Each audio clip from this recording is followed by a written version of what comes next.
Hey, so we're starting the podcast now live, so go look for it on Facebook or something. And you're live. All right. Well, I had to tell my mom, because that's my mom is sending her a WhatsApp because she likes to know when we're starting. Okay. She did tell me she wants you to do. Never mind. I don't want to put her on blast. Anyway, a shirtless podcast. Maybe she said that. Maybe she didn't. I don't want to put her on. I just totally realized I was like going to embarrass the crap out of her right now. I'm sure she's not the only one. Mrs. Bryant. Yes. Yeah. Mrs. Bryant. Somewhere in Florida. Is that what I told you? Bryant is Russian. She's totally Russian. Sorry, so you wanted me to ask, but now maybe not on camera. Sorry about that. It's a possibility. It's all right. It's a possibility. Not for me. We're going shirts and skins. Sorry. Actually, it's so funny. Aurora, the other day. Welcome to the show. I'm Karyn. And I'm Alan. What's up, guys? The other day, actually, Aurora was asking me, we were talking about playing basketball or something, shirts and skins or whatever, and she said, do they do that with girls? I'm like, no, baby. No, babe. We put on a panty. They go sleeves and no sleeves, maybe. But yes. But you put little panties. I was like, yeah, you can't. That'd be bad. Well, in certain leagues. I mean, yeah, not with children. So, Alan, anything interesting happened in the MMA world last week? I don't even know where to begin. We were debating on this. You know what?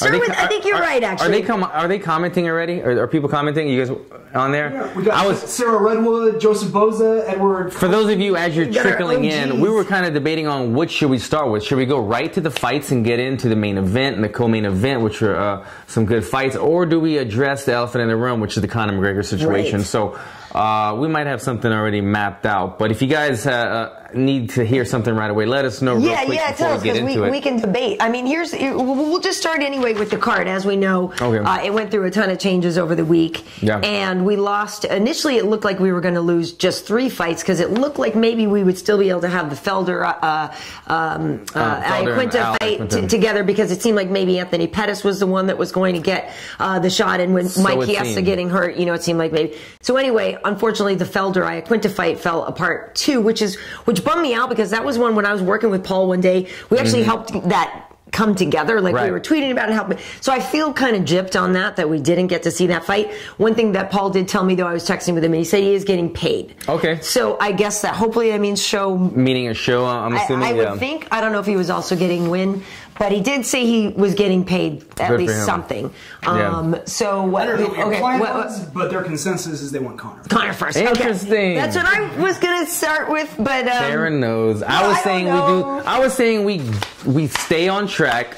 Don't let Conor mess up our card, and we talk about the fights. But we're going to get into the kind of situation. But it's Connie Mack. 3 counts of assault, 1. Criminal mischief, I believe, right, is what he was arrested for after the melee at Barclays Center. We've all seen the footage now. We've all seen, everything that happened with that. And that, of course, is why Artem's fight fell out because they said that Artem was involved with it. He was one of the guys running around. Although I will say, I feel like some of the footage I've seen, he doesn't look as active a participant. Right. Do you know what I mean? But just like when the cops pull you over, if you're in the car. No, my friend was smoking in the car. I totally wasn't.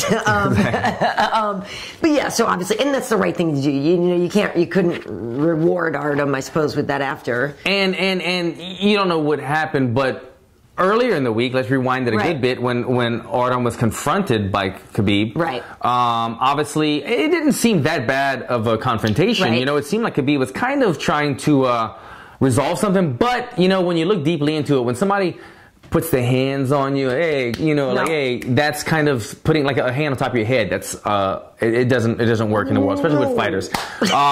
What I'm getting at though is how did Artem respond to this? Did he go back and he call Conor? Did he say, look, these guys, they got 20 of them, Conor.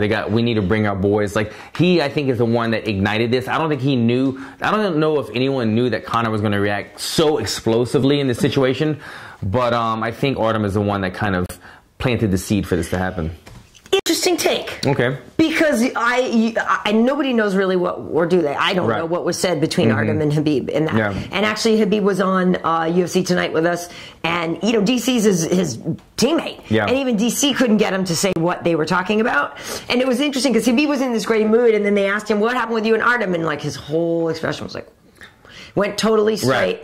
And he didn't say it. So obviously all of us are back there speculating, it's got to be some Russia thing. Maybe it's like, how come you betray Russia and be right? I mean, the obvious. That's what you would kind of think. It seems so obvious, right? But it's interesting that you say Artem started it, because in those pictures that you see with Khabib standing there with his hand on the back of Artem's neck, you could argue Khabib was the instigator. What I mean is this. I don't mean that Artem started it. Khabib could have been the one that instigated it. He had his crew with him, and he's the one that approached Artem. What I mean is, Artem then after this went back and what did he say to Conor? Don't know. When he called the crew and he said, look, we need to bring our guys. They got a bunch of guys. We need to retaliate somehow. That's what I meant by starting to see. But I think Khabib was the one that initiated the confrontation and kind of started that. I don't think Khabib knew that it was going to explode back in his face as it did. Yeah, and the thing about it too is obviously it goes deep, and we know how loyal Conor is to Artem and vice versa. So I'm not really surprised that Conor wanted to show up and put his chest out a little bit. Yeah. But that got way out of hand, and it's interesting to me that some people thought, oh, that was just a publicity stunt. Like, what? That's not a publicity stunt. I don't see it at all. I don't see it being a sanctioned publicity stunt. I don't see it being an unsanctioned publicity stunt. No. I think he really was there going like, you step into my boy when he doesn't have backup, you coward? How about this? How about now that we brought backup, let's step to each other and see what happens. And the whole thing, escalated and got out of hand. Like, I am a Conor fan. Everybody knows that. I like him, but he is making it a little hard for people to be supportive of that, because he ruined all those other fights, injured Ray Borg and Mike Chiesa, and people from UFC like Reed had tweeted out that other people were hurt and cut and stuff like that. It's not okay. It's not okay, man. And I guess he was really still trying to justify it to Dana after, when he was he did sort of say, hey, I'm sorry that there was collateral damage and these other people got hurt and stuff like that. But he still, I guess, wouldn't back down from saying that he was justified in doing that. No, it's bullshit. The whole thing. I cannot defend him in any way at this. The thing that immediately came to my mind, and you know what? I was really glad to hear Dana White say this. When Dana White got interviewed, he talked about the people on the buses, the people that weren't even involved in this, and they're the ones that got hurt, the collateral damage, as you said. But listen, I ride on these buses. Every time we leave the arena, every time we go to weigh-ins, every time we go to press conferences, they get us on these buses, okay? And I have rode on these buses with my family before. I have brought my aunt sit alongside me. You see sometimes cornermen have their girlfriends, their wives, sitting next to the windows or whatever.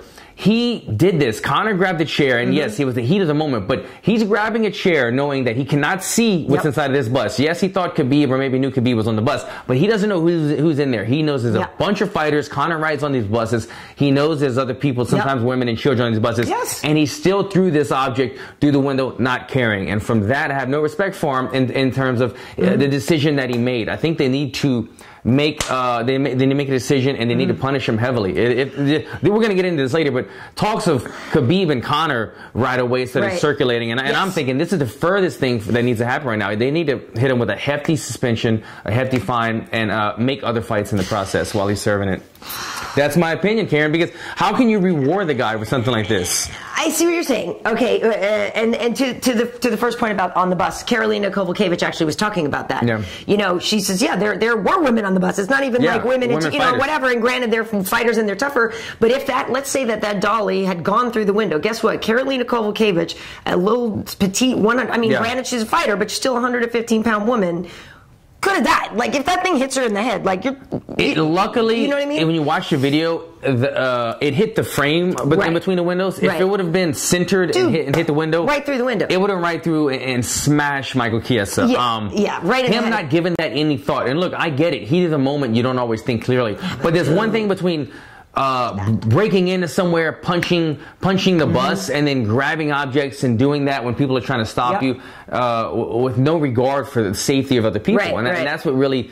It rubbed me the wrong way because, like I said, I've been on the bus and other people could have gotten seriously hurt. Other people did get hurt, but it could have been worse. Now, my question, too, for you, though, with the punishment thing, right? So, and that's the whole publicity stunt thing, right? Like you said, people think immediately, oh, well, it's because they're setting up Khabib versus Conor in Russia later this year. Conor could have sold that fight with one Instagram post, eating a freaking Burger King, Big Mac. He doesn't need to go and do this and hurt people. There was no way that was thought out. No, publicity stunt. No, we don't need a publicity stunt for that. But But the thing about how do you punish him, I think this is where it starts to get interesting, because I fully think that for all of those fighters, Conor should be the one paying their show and win money.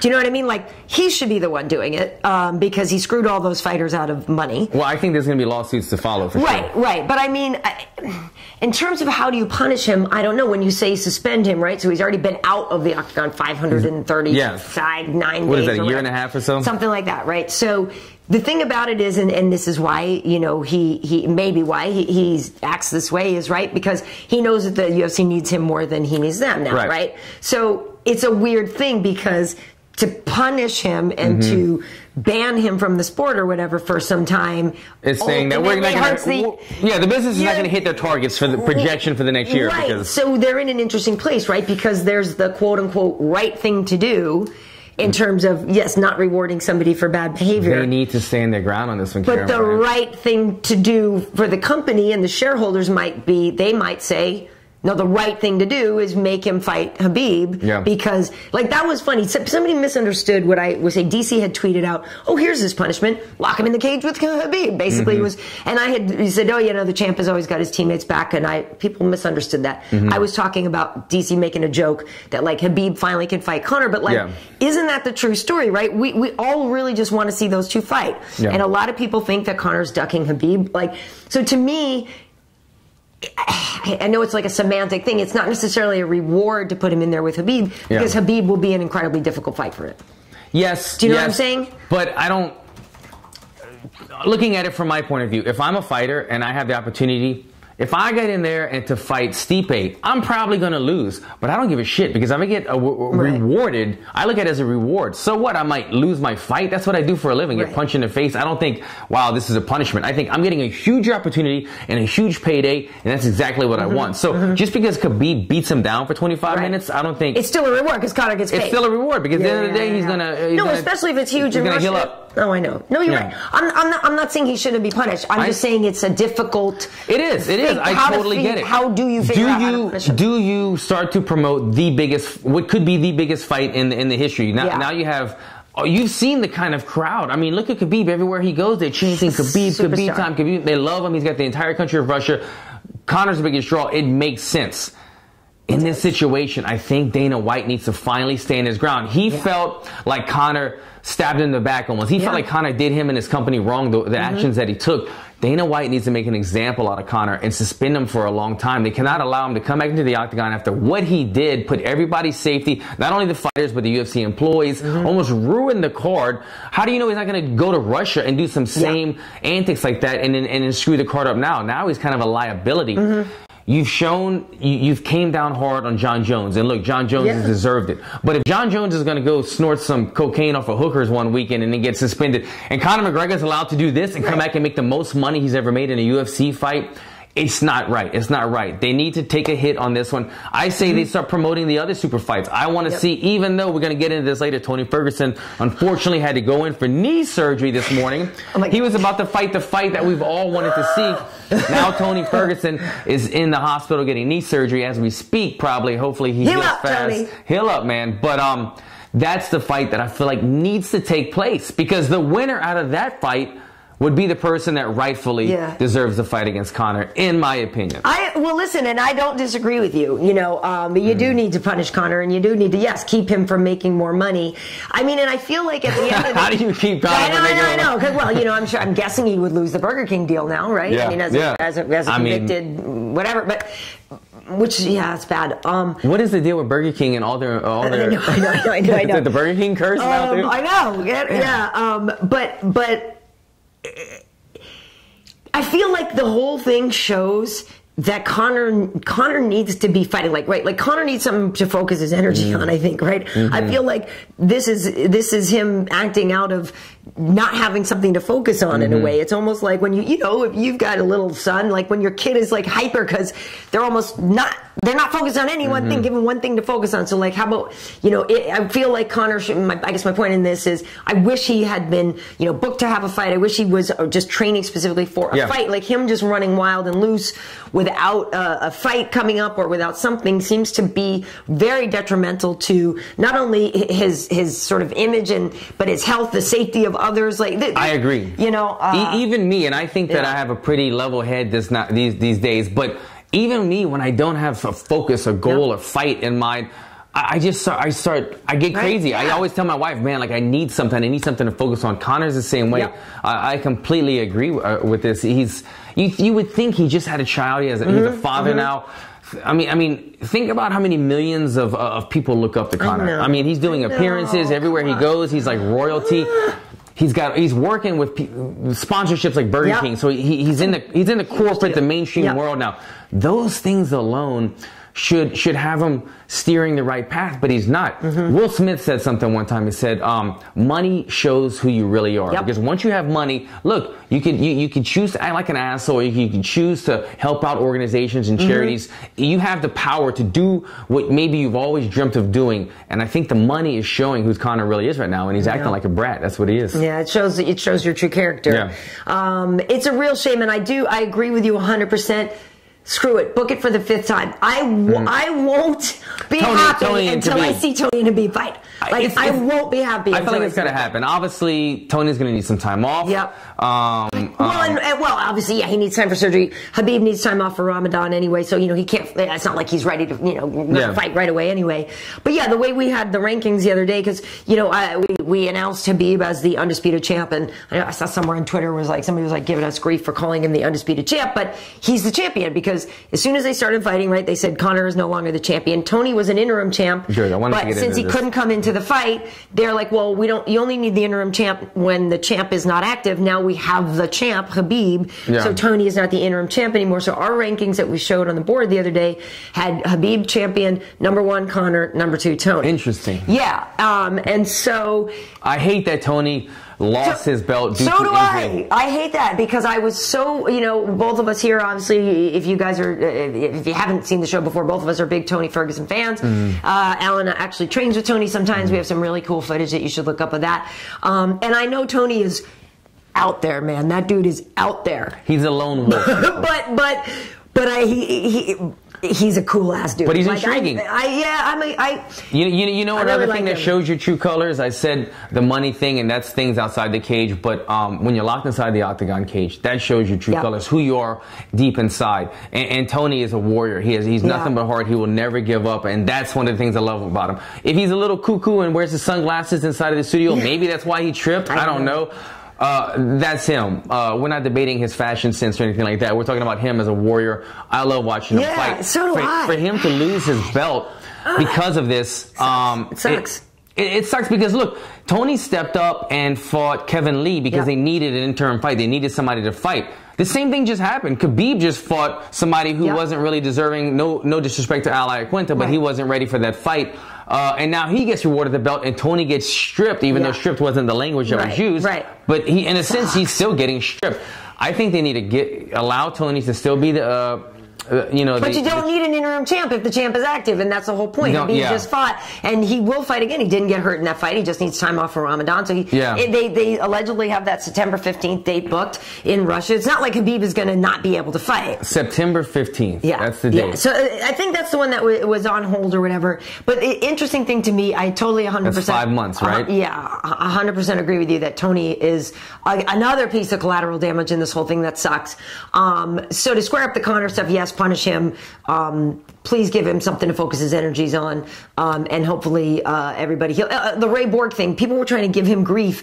Oh, Ray Borg, you just knew you were fat and you weren't going to make weight, so you're taking the opportunity to cash out because of this Conor thing. And you had glasses on. How could your eye get hurt? From what I'm told, Ray actually did think he was okay, and he did have glasses. So he goes to the gym and he starts to try to cut weight, and he's on the treadmill. And as he's running, the pressure starts to make the glass in his eye push out of whatever, right? I'm assuming it was tiny particles. I'm sure it was, but as he's running, I guess the more he worked out, the worse and worse it got. I mean, like, I'm sorry, I don't want any kind of glass in my eyeball. So for somebody to say that this dude took the easy way out and didn't want to fight, and that Ray Borg was looking to screw over Brandon Moreno too, and like, come on. And let me tell you something. That's not cool. Even if you're not the one attacking, if you're the one being attacked, if you've ever been in a street fight or anything crazy like this, your adrenaline is pumping, just like in a fight. There's people banging on the bus, there's people screaming and hollering. Everybody's adrenaline was pumping right there. Plus, we're fighters and we're in fight mode. We're taught to just whatever, if something hurts you, move forward.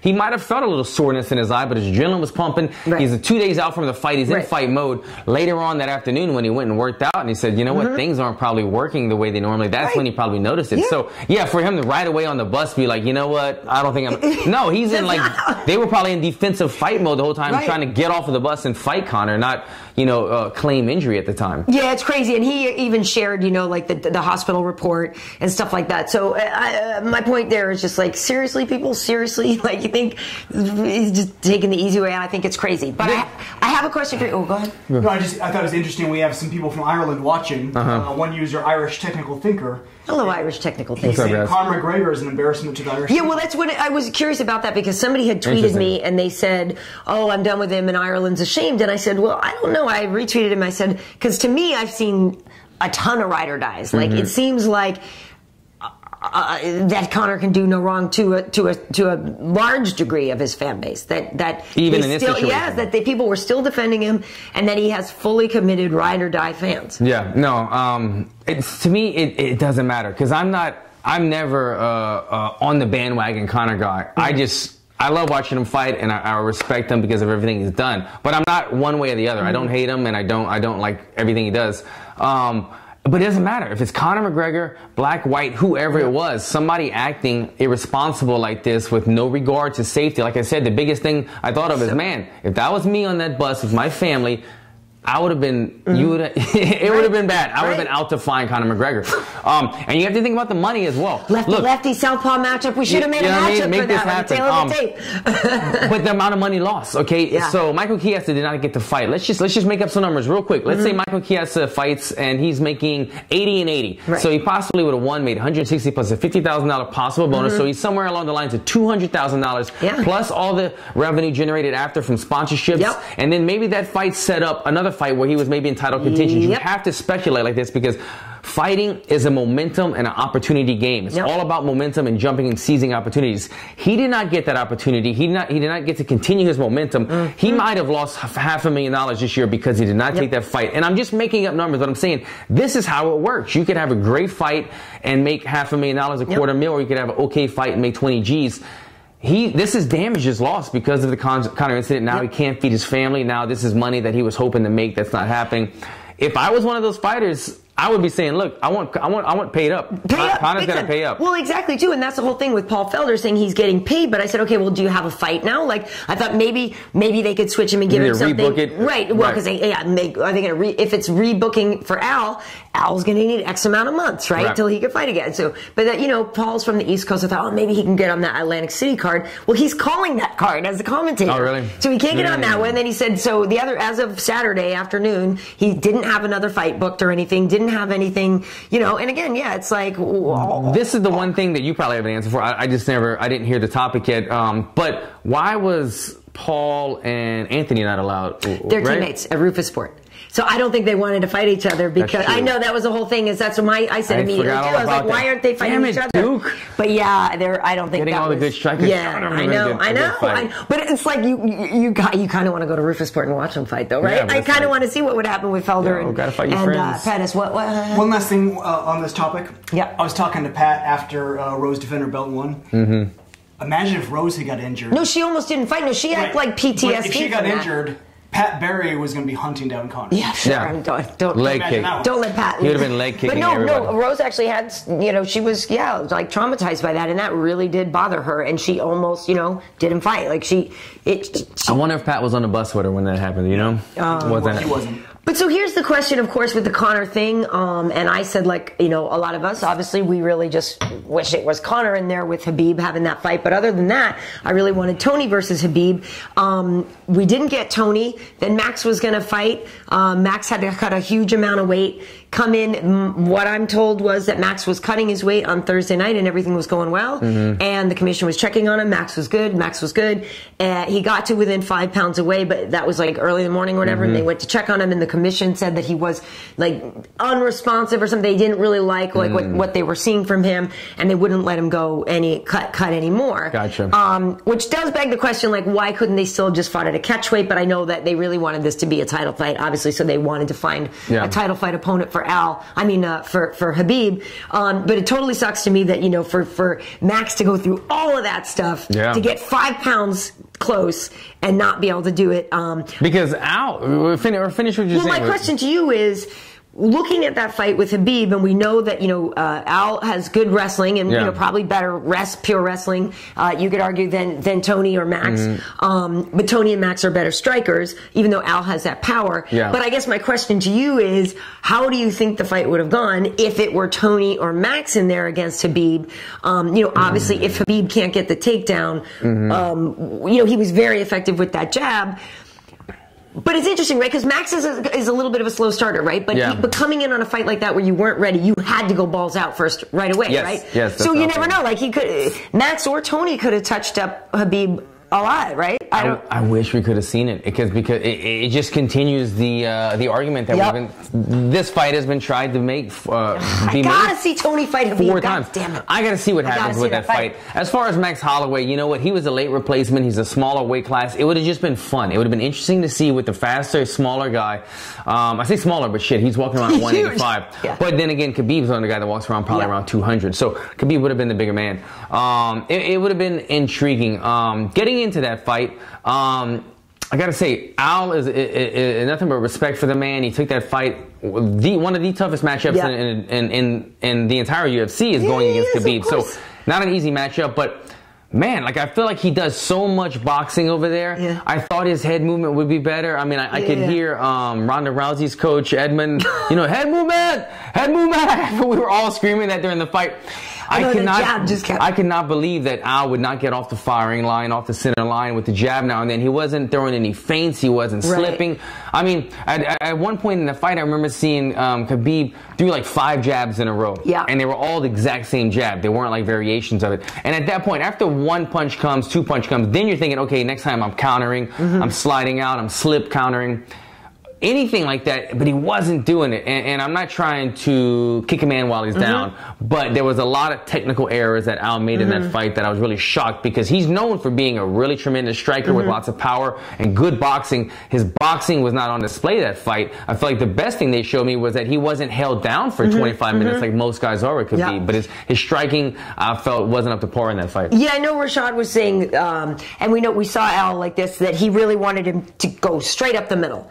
So maybe the lack of head movement was him trying to stay in the middle. I don't know. You know what I mean? Because Rashad was thinking that would have been the most effective punch for him, more so than like an overhand right or something. He was saying go right up the middle would be most effective. But I agree. Like, for Al to go from expecting a 3-round fight to a 5-round fight, like the fact that Al always has good cardio and stuff. The fact that he hung in there and was still, I mean, he's fighting. He's stuffing takedown defenses from Khabib, who takes every person down. Look what Khabib did to Barboza in that last fight. I thought we were going to see a mauling like that, where Al did much better in that department, but he just got bloodied up. He just got jabbed to death. I would like to see just some head movement, just some slips, some counters. But he's tough, man, and respect for him for taking that fight. For sure. Well, and I've always loved Al anyway, and but I think his stock totally goes up. You know what I mean? From this, like, you can't, like, the dude is about it, and then I love it. You mean his real estate? No, both of them. Well, he did tweet today. He's like, it's a great day to buy a house or whatever. And I do that. Like, I would like if he had won, you could see him with the suit and then the belt over the suit showing houses. Like, I would like book appointments with Al just to see that. You know what I mean? It would have been amazing. His sign that you put in the front yard would have had him with the belt on it. Like, Can somebody make one of those Photoshop that, send it to us, please? Thank you. All day long at work on Saturday, we're all like, you booing me? You booing me? Did you guys remember that? you. Man. You booing me. Like, I've been a fan of Iaquinta. When we do our pre-fight meetings, they still to this day use that as an example of what not to do. Do not address the crowd in that manner. Do not curse on live TV. Do not do what Al did that one time. It was gold. Yeah, but yeah. So, but it sucks because I really did want to see him fight Paul Felder. But the other thing about that was Anthony Pettis for a moment was brought up as an idea to fight, and I think it would have gone poorly for Anthony, even though I know he's an incredible striker. We've seen on the ground he just doesn't have the defense, so I think it would have been a worse fight for Anthony. And what I heard was, and size-wise too, Khabib would have been such a bigger man. Yeah, and it's what I've heard is that because people are like, why did they pull the scale all of a sudden? Anthony got on, he was 155.2, and then supposedly he went back and started negotiating. Right? Okay, he's like, listen, I'm told that he asked for $1 million, and then the UFC said, how about 500,000? And then he was like, okay, so see you later, right? Because I mean, that's the thing. Like, if you know you're about to walk into the cage with Khabib, and you're saving a card, you should get paid. This is the you should get paid. And Anthony is a former champion. Some people are like, oh, that's bullcrap. He doesn't even deserve it with that record or whatever. But still, Anthony is a former champ, and the man is on a Wheaties box. He's a name. And he's a name. And if you're going to go in there and risk being mauled by Khabib, which, again, no disrespect to Anthony, but most people get mauled. Right. Why wouldn't you ask for a big, huge payday? So I have zero problems with Anthony asking for more money like that. But supposedly that was the whole thing why they initially pulled the scale away, because then as soon as they realized backstage that it wasn't going to come together, that they said, okay, fine, don't bother cutting. So then there was conflicting reports whether Paul Felder had actually been offered the fight or not, but the commission was saying he isn't ranked, so they wouldn't condone it because they're saying, this guy could get mauled, I guess. And so, as we've seen already, the response to that was, rankings really... Bullshit. Yeah, right. When do rankings really matter? But also, and that's the thing that's so frustrating, because all of us know Paul Felder would have gone in there and thrown down. Like, he would have... Fine if he loses, like you said. So what? He goes in there and loses a fight. It's not like you just threw a small child in there. Yeah. He's a goddamn professional fighter. Like, that bummed me out that they didn't give him the opportunity. Whether or not, Al deserves it more, I guess, because he is ranked higher or whatever. But still, like Felder would have been fun to see in there too. Like, and I had picked Felder to beat Al in their fight. Yeah, I think that he would have gotten the job done. That was a hard fight to pick, actually. Yeah, but that was one of the fights that was like... That was one of them that I was like most excited about. I was didn't get to see that fight. I just think maybe Felder would have had a little bit sharper after seeing what Al did on the feet. But you know what? This is all speculation because you know what? Al Iaquinta wasn't able to let his hands go because he's thinking the whole time. You saw when he came out in the second round, all of a sudden he just low stance, which takes away 20% of your offense because you're disabling all your mobility to be free and throw. But yeah, I just think Felder would have won that fight. But I like that he said that what Anthony was asking for. So we know now that Al might have probably got offered somewhere along the lines of... I don't know. I don't know. I don't know if they offered Al that money. But again, because, Anthony's a former champion and stuff like that, they so might have said, have more leverage. But I'm hoping... But Al got paid either way. He got paid, and I feel like, even though in the past they've had their, Al's had some complaints about what he's getting paid and stuff like that, I still, the UFC loves Matt Serra, and they love Ray Longo. Like, I still feel like he comes from a camp that is in a very good relationship with the UFC. 100%. And like, I still, as much as he's had a beef about what he gets paid, I don't think they dislike Al. Do you know what I mean? It's like, I don't know that anybody can dislike Al Iaquinta. I think he's awesome. He's a cool guy. But Khabib,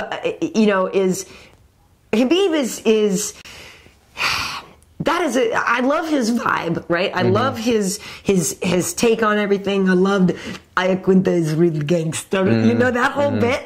Like, Khabib he's kind of the real deal. Like, I really like him as a fighter. I like how he carries himself. I'm bummed in the past he wasn't able to make weight. I feel like he's got those things resolved. I like Didn't he come in at like 54 or something? Yeah, and when he came on UFC Tonight a few weeks back, he had already gotten much leaner.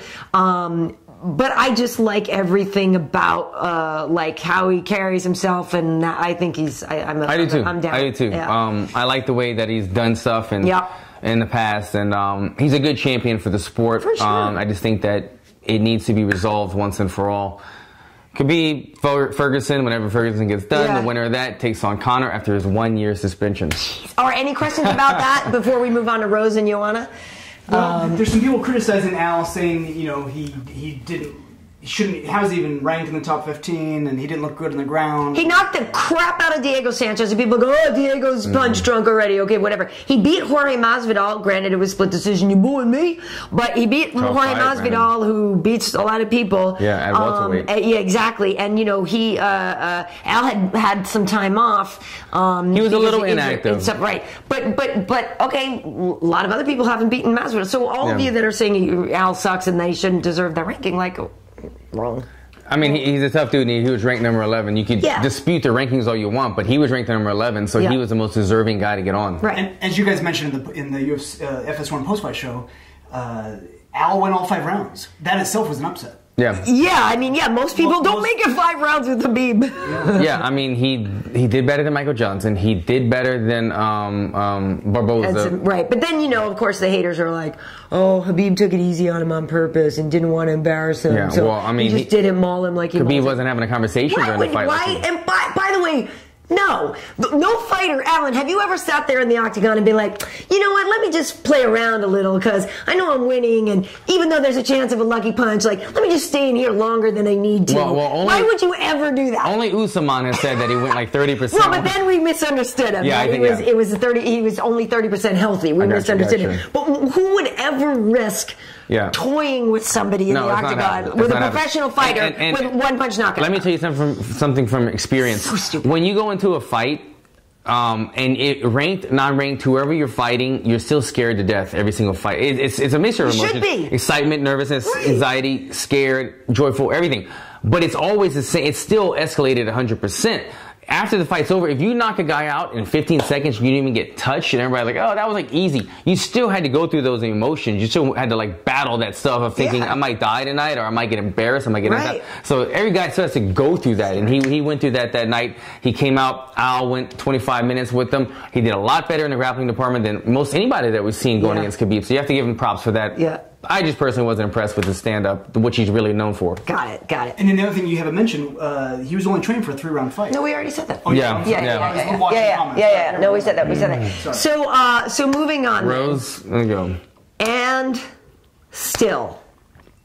She's a And still. I had Rose 1, 2, and 5.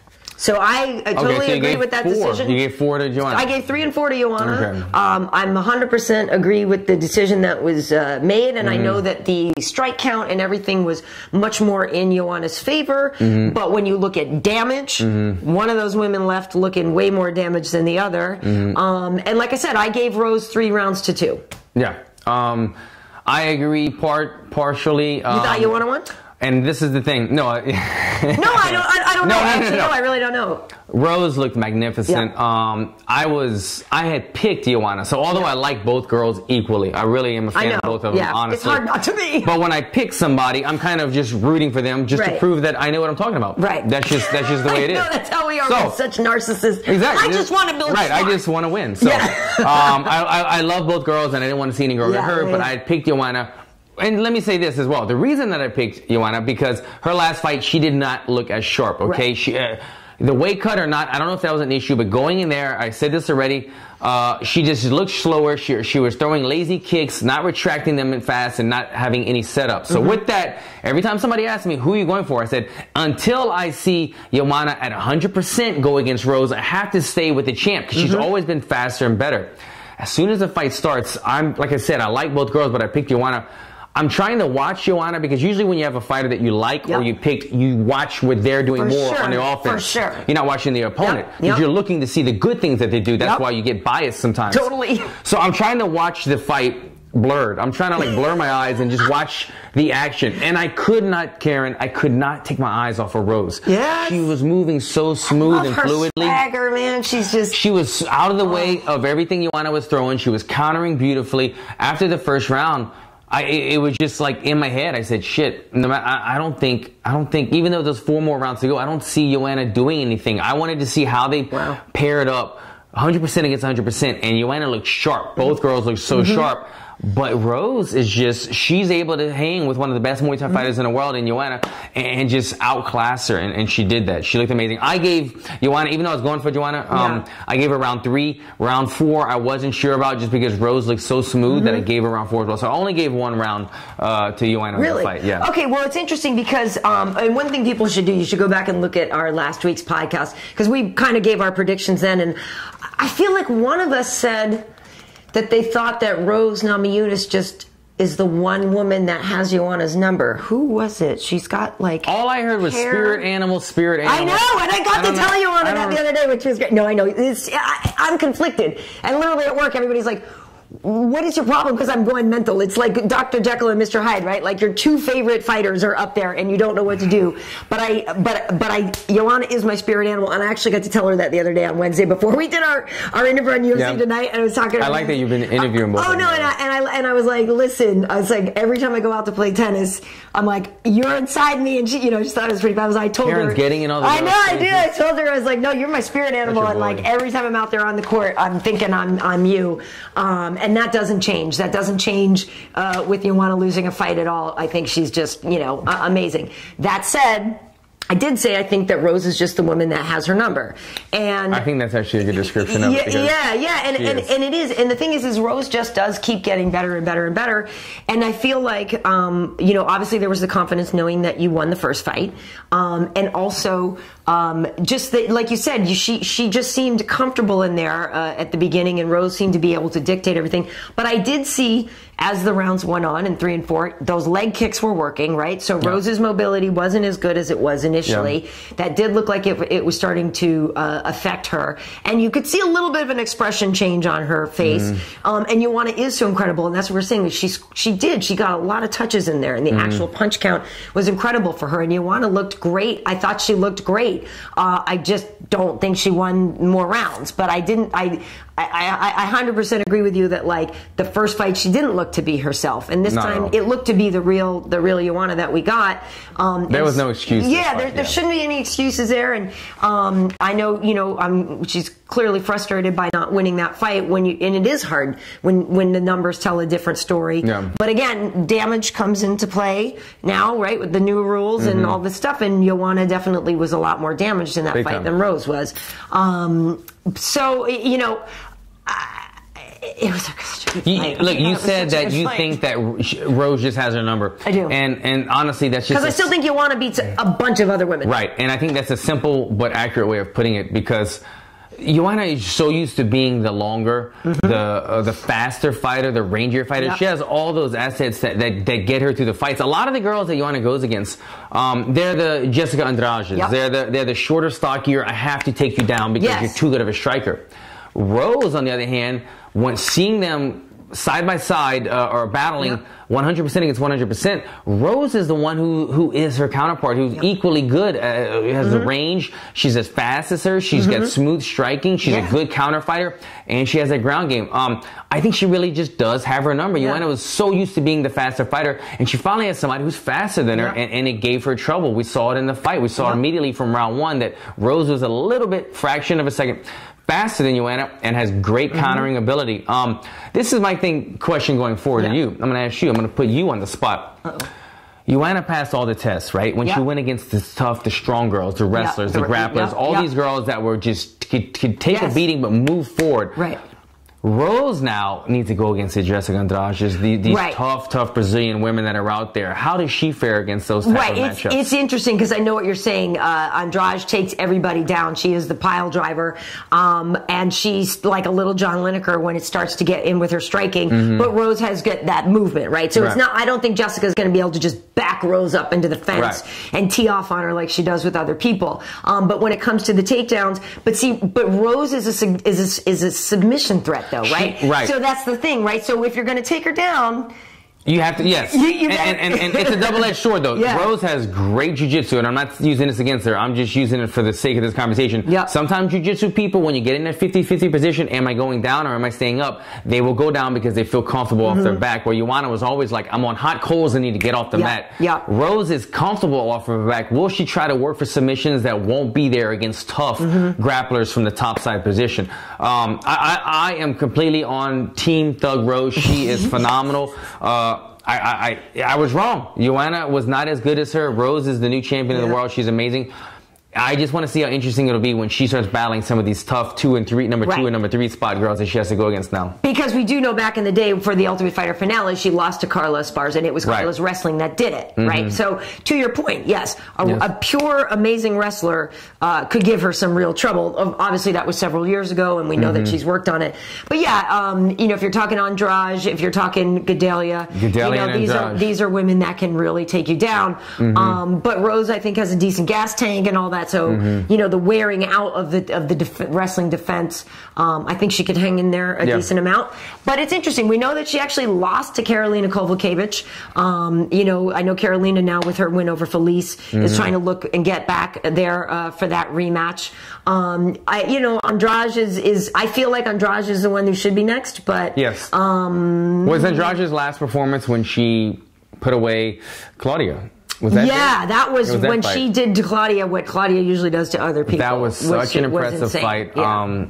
Andrade is a beast, and that would be the matchup that I would be intrigued to see now. Did you hear somebody said, I've seen people think that you and Andrade look like brother and sister. Have you heard that? Have you seen that? I don't know if you literally almost have the same haircut and everything. She like did when cut she her cut her hair really short. I saw her in the elevator in Orlando, I think. It's so funny when... She's a lovely girl. Yeah, she is. She's cute. And I'm so used to, like, I get it. You know, people look bigger on TV. Yeah, she's tiny. But it's crazy because she, like, you see her fight and she's picking women up and she's yoked up. She's got striations and muscles and six packs. And then I'm on the elevator with her and she's like up to my elbow. She's and tiny. I'm like, this is crazy. I know, because I'm thinking for me, I'm 5'8", right? And like, so some of these girls come in and they're like 5'1". Right. Like, you're like kicking your heels off. Welcome to the show. And I'm like, oh my God. She's tiny. Yeah, but she's tiny. But yeah, maybe we do side by side at some point we'll do. But some people think that you and Jessica look like I'm honored because I'm a fan of hers. I am. But you know, in terms of the round thing, and this is the last thing. The last thing I'll say on the scorecards. Rose swept the first and the last rounds because that takedown really did help her at the end. Oh, yeah. So Rose swept the first and the last one on all the cards. But then after that, you know, 2 judges gave her the second, 2 judges gave Rose the third, and 2 judges gave Rose the fourth. So for the most part, most people had Rose winning everything. More so. 2 judges gave Rose the third round. So everybody gave Rose round 1.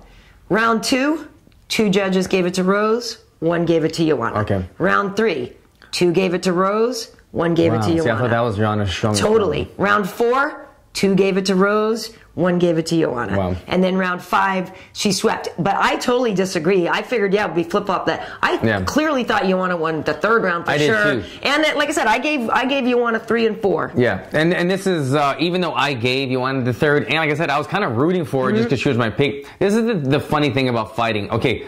I always say momentum is like, you hear me talk about it forever. I know it's annoying, but this is hidden momentum. And so this is the thing you have to kind of think about when you watch fights. Rose looks so good in the first round to me and good in the second round that it's like when somebody's not she didn't dominate, but when she's clearly winning in my eyes. And the other girl has a better round, then you're like, oh, did you want to win the round? Yeah. But let's say every round was so close, neck and neck, and then the third round, did Joanna really win that round? I thought she had a much better round, and I remember thinking, am I giving her this round? Because this is her best round yet, but I don't know if she necessarily won.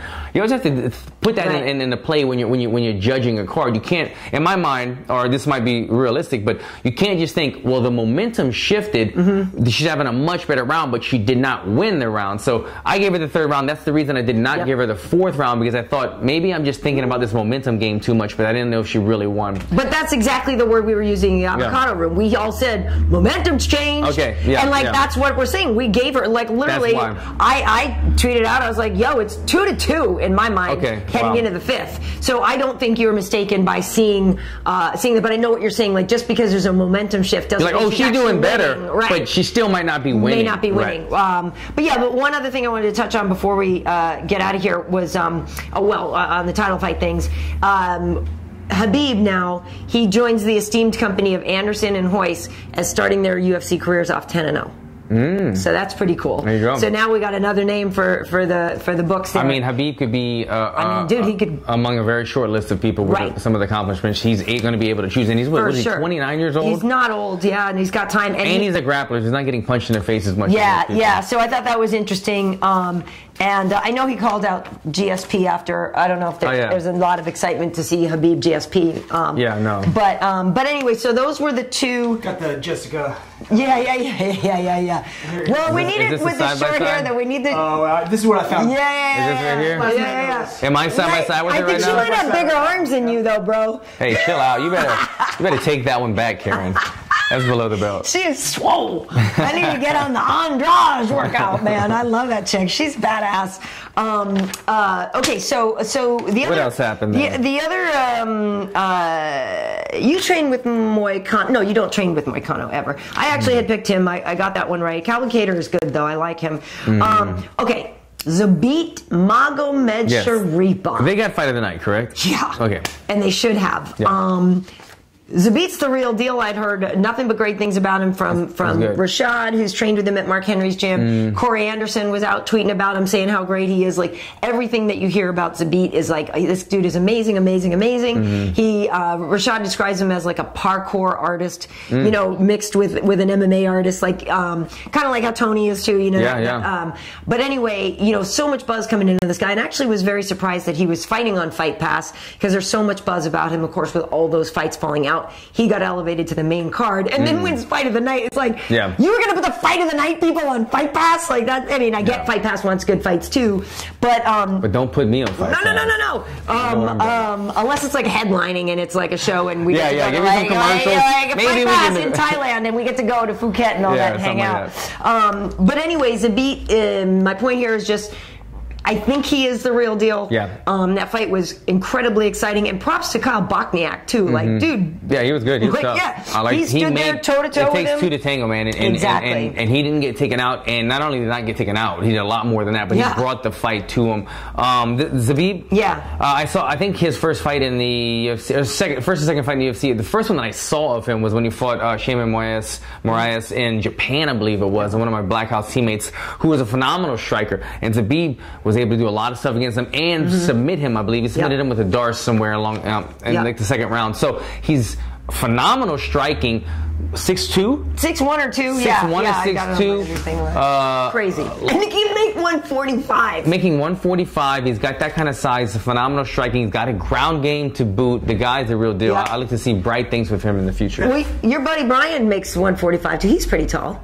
He's like Brian's probably like 5'11", I would think, something along those lines. But he is a tall 45. Yeah. For sure. Got a comment here. I think Bisbing said the same thing in the studio. What? He's like a cross of Abraham Lincoln and Bruce Lee. God, yeah. Somebody was like, he's the Russian Not Abraham the two Lincoln. that I was going to think of. I know, but now I was like, Abraham. In the studio. But now I like Abraham Patinkin is what I was calling him, or something like that. But yeah, he's good though, man. He's really, really good. So that's going to be fun to watch him. And I have to say. What else? I love me some Joe Lozon. Yeah, so Joe. But I think it's time. What's his name that Grits, he fought? Chris Gritzmacher. Grits was on Ultimate Fighter and stuff like that. Grits is tough, man. Grits is tough. I thought Joe was going to be able to submit him because Grits has like 3 submission losses or something like that. And as much as Joe, you know, isn't what he was, he's still a very dangerous submission threat. And, you know, he was working for some leg locks and knee bars and things. But you don't want to see that type of damage. I think it's time. And you know what? I love Joe, but he's had that type of damage in a lot of fights. I mean, you look how many post-fight bonuses Joe has. He's in the top 5. I think he's got like 13 or 16. A lot of those fight of the nights, a lot of those take a lot of damage. This was another fight that it takes years off of your fight life and everything. So yeah, you know, I don't know. I'm not one of those people that say when they're ready. But watching the fight, I was thinking, damn, Joe, this is like I've seen this picture so many times with Joe's face. I know, that's the thing. He's always like that. Win or lose, in blood, not giving up, taking a lot of damage. Yeah, you hate seeing it. But the guy, Chris, I don't know a lot about him. I just remember seeing him fight one other time and being really impressed with him. And he looked really impressive in this fight as well. He did, but I'm glad that Joe's corner, it was between, rounds that Joe's corner was like, that's what it was. It was a stop. We're good. Okay. And I that was the right thing to do. Good. His eye was swelling shut or something. Yeah, well, also, Joe is just too tough for his own good. It's like Lozon's not going to stop. You know what I mean? You have to stop him, like you said, from taking years off his life. So just I have a lot of respect for him. Though he's a real bright guy too. Yeah. He does some interesting things, like when he breaks down like some jiu-jitsu things and stuff like that. It's real interesting, intelligent guy. And other than that, I guess the one thing I would say is, I'm guessing it's the last time we see Beck in the octagon. So on this, we might want to say thanks for the memories. Maybe. Why? Was that kind of she lost 4 in a row. She's on a 4-fight skid right now. Yeah. You're thinking in terms of that inside the UFC, inside the octagon? Yeah, or? I think it's probably... Okay, yeah. Bye-bye. But not her hanging up the gloves. I don't know about that. I'm saying she's not hinting at retirement. We're just thinking that she might get the pink slip. Right. She put a post out on Instagram basically knowing that her fate was in their hands now. And she was thanking them for the opportunity and saying, basically, I know, my future is in your hands, but I, appreciate everything I've done. And that's tough. And one thing, she had said before this fight is how she doesn't really say no, right? Like, she doesn't think of the matchup because she's got kids and she's just like, I just got to make money. And we know how that works out. Sometimes it doesn't work out. That's tough. You have to have everybody's different situation, but that's why a good manager comes into play when they can make those decisions for you, because us fighters, we usually just say yes right away, but she was... But not everybody can go just book an Equinox modeling ad instead of fighting. I'm trying to get ripped up right now, Karyn. I'm gonna mess up my microphone. No, you know what? This tool rolls in here, and he's like, "Oh no, I gotta do an Equinox. I had 5 days to get shredded and lose 30 pounds." I'm like, third time. dude, I go like this. Hey, in August, I'd like to look good. Maybe I'd like to drop 5 pounds. Let me start now. Equinox. You know what I mean? I'm gonna just start promoting Equinox. They booked me for another campaign job or whatever. We're shooting it tomorrow here in LA, so that'll be coming out sometime soon to an Equinox near you. The last one was pretty dope. If you got $129 a month, go check out Equinox. They got cotton swabs in the bathroom, lotion, razors, disposable razors. They don't have that shit at LA Fitness. Come on now. Actually, they don't. I was at LA Fitness this morning and they don't have that stuff. They don't. But they also don't charge me $1.29. Yeah, they're like $29 a month. Exactly. But yeah, no, your old Equinox ad is great. I love that ad. Yeah, it was a cool one. Stephen Klein. But yeah, no, it's like sometimes, you know, I love you, Alan. But sometimes when you roll in here and say, yeah, I just dropped 11 pounds in 4 days. I'm just an honest guy. Oh, look what we got here. Yeah. Muscle Farm. Oh, look at that. I might have hinted about it before because it took like 7 weeks to get the freaking contract signed. But Muscle Farm, they moved their headquarters here to Burbank. We're excited. We're going to be bringing you a lot of great videos, a lot of great products and everything. Yeah. So they put the team together. Schilling is in that, right? Schilling's in there. They got a couple guys, local guys signed to the team. So I'm excited to be a part of it, man. Anytime you have like a brand like Muscle, a lot of times you get signed to a brand and you've got more followers than them. We'll come up together. But when you have an established brand like Muscle Farm that does well, they've got athletes in every different world, NFL athletes and this and that. So I'm excited to be a part of it, though. It's awesome. It's good stuff. There's been some questions about, does Alan know when his next fight is? Apparently, they don't know about your foot. Yeah, okay. So I'll show you guys a little update. Oh, look at that flexibility. The first time, I know, barely right now. The first time since my fight, I don't have that boot on. The second time I've had the boot within a year. But I was in the boot for 6 weeks. I went to the doctor. He cleared me to take the boot off. I've got 3 more weeks of just letting the bone really healed up. I don't want to mess it up too early. So I got 3 more weeks where I'm out of the martial arts training, but I'm doing other training to get ready. Eyeballing early July in Vegas. But man, let me tell you something, Karyn. If I don't get Vegas in July, there is another intriguing card coming up. Where? Which one? The next month. Staples Center. Oh, UFC yes, back with Cody and LA. TJ. Cody and TJ was announced at the Staples Center here in LA about a month later. Yeah. It's August 4th or 5th or whatever that Saturday is. So I really don't want to wait that long to fight. This is supposed to be a 4-fight year, so I want to get the ball moving right away. But you know what? It's just nice to know that will be there. And let's say I get to fight in July and I'm not injured. I could always be that standby guy at the Staples Center here in LA. But I fought there once before. I was just about to say, what happened last time you fought there? It was amazing. I got the knockout. Dana White robbed me of the bonus. I'm gonna make up for it, Dana. Don't give me. Dana White gave somebody else the bonus for an elbow knockout when I had an elbow knockout. Karyn Bryant overheard Dana White whisper in my ear, "I'm going to take care of you." And she brought it up during the press conference, put him on the spot. That was great. So I had to send Dana an email reminding him, "Yo, you said you were going to hook me up?" I'm pretty sure he just got a little payday out of it. That was what, Richie Walsh? I probably owed her, Richard Walsh, yeah. I probably owed her commission, but it's all right. You know, whatever. I'll wait till you really cash in. Okay, then, yeah. Conor good stuff. But no, there was a couple of things I wanted to get to. I know Wade. Just a follow-up to his training.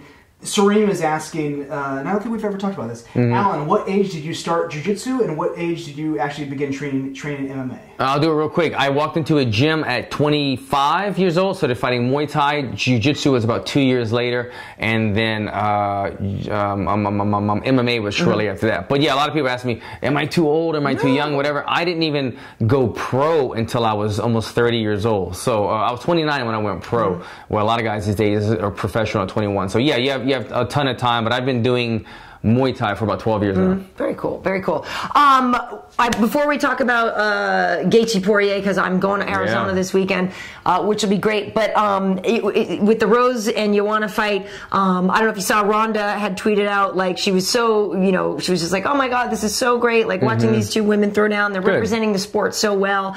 And she's like, she said something about like how it made her even more confident, like how great the women are going to be able to do, and that Ronda's now doing her thing, which she really feels like she was meant to do with pro wrestling.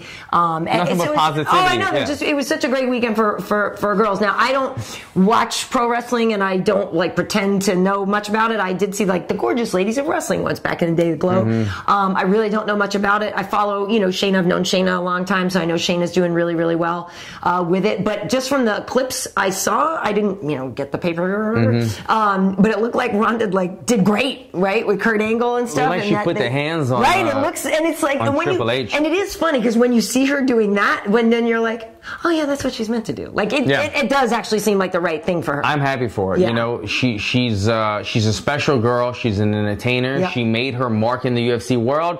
The game caught up to her. She moved on. She's doing what she's meant to do. Don't be negative to Ronda anymore, people. Please stop. Don't hate on her. If you're trolling her, leave her alone. She's doing great things now.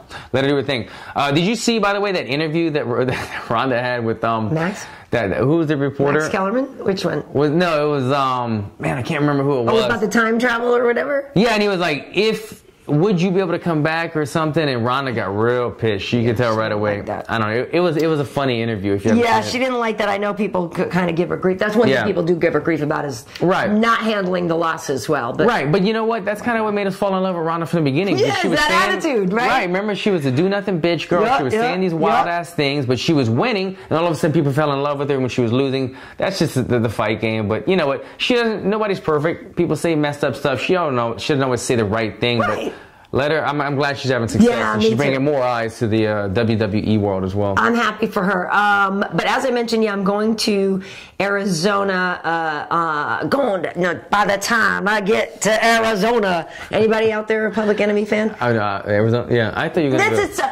It's a whole song. Actually, I made weight. I was like, we were in Arizona over Christmas time, and Public Enemy wrote this whole song about how Arizona was one of the states that wouldn't recognize Martin Luther King Day. Oh. And so there's this whole song. I was about to say, I didn't know there was a lot of hip hop artists coming out of Arizona. No, they're not coming out of Arizona. They're talking smack about it because they wouldn't recognize it. And so the song is called "By the Time I Get to Arizona," and it's such a good song. Yeah. I think I was on the treadmill or whatever today with that one. If you see me, I'm gonna go look it up. When I get there like this, I'm gonna get educated. Such a good song. But yeah, I was telling last time we were driving around, I was telling Wade about it, and he had heard it. So then I'm in the car and I'm like rapping out the lyrics, because I don't necessarily. I can write in terms of rapping. And I was telling Tyron this, and I wrote some stuff for him. And like Rashad, I'm good with the words, but I don't know that I got the flow to like rap. Yeah. Plus, I think my articulation and my diction is too good. I wouldn't be able to rap because I'm not from the hood. You see what I just did right there? Right. So I got the words. Stop enunciating it. Right. They'd be like, who's this white bitch up in here trying to, you know what I mean? So I think I sound a little too, like, I'd be like school teacher rap, you know? But there might be a market for that. Who knows?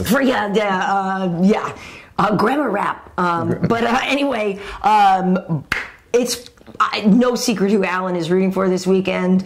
Dustin Poirier and Justin Gaethje. But to be honest with you, I actually feel like Poirier should take this. But it's hard to not get drawn into Justin Gaethje's fights. And let me think again. Okay, this is the main event, 5-round fight. 2 guys that go to battle. We thought Justin, his chin was just couldn't be diminished, but you know, he got knocked out for the first time. He was still trying to stay alive. I mean, you could just tell he doesn't want to go down. But I think in this fight we're going to see something I've spoken about a couple of times, and it's a little bit more of Dustin Poirier's grappling. Yeah. Justin does have Dustin. I know it's hard. I'm confusing you guys. Yeah. Poirier, Gaethje. But Poirier has really good grappling. As I said, I went and grappled with him when I went home, and I was surprised how strong he is for a 55er. His wrestling is really good, and he also just got his black belt, which he could have got a long time ago. He just doesn't compete in jiu-jitsu. So I think that could be the deciding factor. 2 guys going head-to-head, Justin utilizing the smart takedowns at the right timing is, I think, what's going to edge out this victory. I like Poirier a lot, and I agree with you that he's smarter, and I feel like he's got more... I mean, not to say that Justin doesn't have a lot of tools in the box. It's just that we know what kind of... Justin sort of is like... But he doesn't care. He's like, I'm doing whatever the hell. I'm doing what I do. Right. Where Poirier is a little more calculated. He has fight of the nights, but he'll take you down. He'll ground and pound you. He'll look for the submissions where Justin is just kind of just goes for broke. I still feel like we got gypped though on that Poirier-Alvarez fight, right? Remember it was weird, and that did... That's another one that's... Because now we know Alvarez beat Gaethje if we're doing our MMA math or whatever. Yeah. But yeah, I'm really looking forward to that one. I am definitely bummed that Matt Brown, your Muscle Farm cohort over there, that Matt Brown got hurt and he's not able to fight Carlos Condit because that was pure violence. Like beautiful. I mean, and you know, I feel weird celebrating violence, but it's sanctioned violence. But Cowboy Oliveira, I think, is a real great second choice here. Yeah. That man always shows up to throw down. He's a gamer, and I can envision. Let me just put it out there right now, and if I'm wrong, I'll say I'm wrong. But I envision Cowboy utilizing his pressure. He likes to put pressure guys, put them on the cage. He's very strong, not necessarily a level changer, but very strong at pressuring you on the cage and holding you on the cage and getting takedowns from there. I can see him doing that with Condit. Condit has been known to kind of, his weakness is the wrestling or the takedown defense. I feel like Cowboy's going to do that. He's going to put him into the cage, beat him up there, try to win the fight. I'm not saying he's going to win, but I think that would be his game plan right away. Go in there, bang a little bit, and put Condit on the cage. He should. Hopefully we see a different Condit, though. That last fight that we saw, I think, was it his last loss against Neil Magny? Might have been his last fight. Was that the one? Yeah, because he came back. I believe so. Yeah, the Maya. It was not the dangerous Condit that we're used to, and it was not the exciting Condit that we were used to. I'm hoping to see the old Condit in this fight. Let those hands go. Let it go. Let's see. Yeah, I'm a Condit fan. I don't know who to take in this one. I gotta look at some more tape and figure that one out. But I like what you're saying about the strategy, because that is the right way is to take Condit down. 100% for sure. All right, do we have any questions before we get out here? We got good. Yeah, good. Okay, so we have UFC tonight this week. I'm hoping that he really is, and maybe this is even here on my messages. Gustafsson is supposed to be coming to town. And I put him in touch, and hopefully he's going to be on UFC tonight. That was the plan. We'll definitely be talking to Gaethje and Poirier, but the plan is that Gus is going to be in studio now. I don't know if people have been following this at all. DC and Gus used to be friends. DC and Gus don't like each other anymore now. They've been talking a lot of crap to each other and stuff. So just stay tuned, follow, along with what I'll let you know. But if Gus comes in with DC, and then Mike's there to stir the pot. Oh, yeah. Because Kenny's out doing battle bots. So Bisping will be there just stirring the pot. With his nice suit. It's fancy suit. Yeah, he got style. He does have style. He does have style. So that's what's coming up, and then of course, going to Arizona, which should be fun. So it'll be me, Mike, and Tyron, I think, doing stuff in Arizona. So that'll be good too. Good stuff. Yep. I hope you guys enjoyed it. I think. Tell me if I'm wrong, but was this not the best breakdown? I mean, the details that we gave you, the inside scoop, the knowledge that we have from Karyn's point of view, from my point of view. You were waiting to learn all of this about what happened. Go ahead, like it, comment, share this video. Let the world know. Don't be selfish. Don't share this for yourself. I mean, don't keep it to yourself. Share with the world. Share the love. Everybody needs to know. Now you know. You're welcome. That Hanato. I still got a little bit of Hanato. I can't get rid. Yeah, sorry.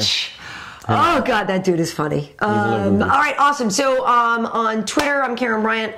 On YouTube, Karyn Bryant. Instagram, KB Heat. Of course, we have MMA Heat across all those platforms, Facebook, Insta, all that good stuff. And yeah. that's what's up. At Alan Jouban across the board. Go to my not new, it's an old YouTube page, but I'm putting a bunch of new videos coming up. Page? My MySpace page is banging. YouTube.com/Alan Jouban. Go ahead and give me a follow. I got a bunch of instructional videos. I've partnered up with Sanibel and Muscle Farm. We bring you some shit. Nice. Hope you guys enjoyed it. And by the way, what else we got? Mom was saying she's watching and she's yes. Are we off the air? Yeah. See you later. That's so funny. Good stuff. Perfect timing. I need the bathroom.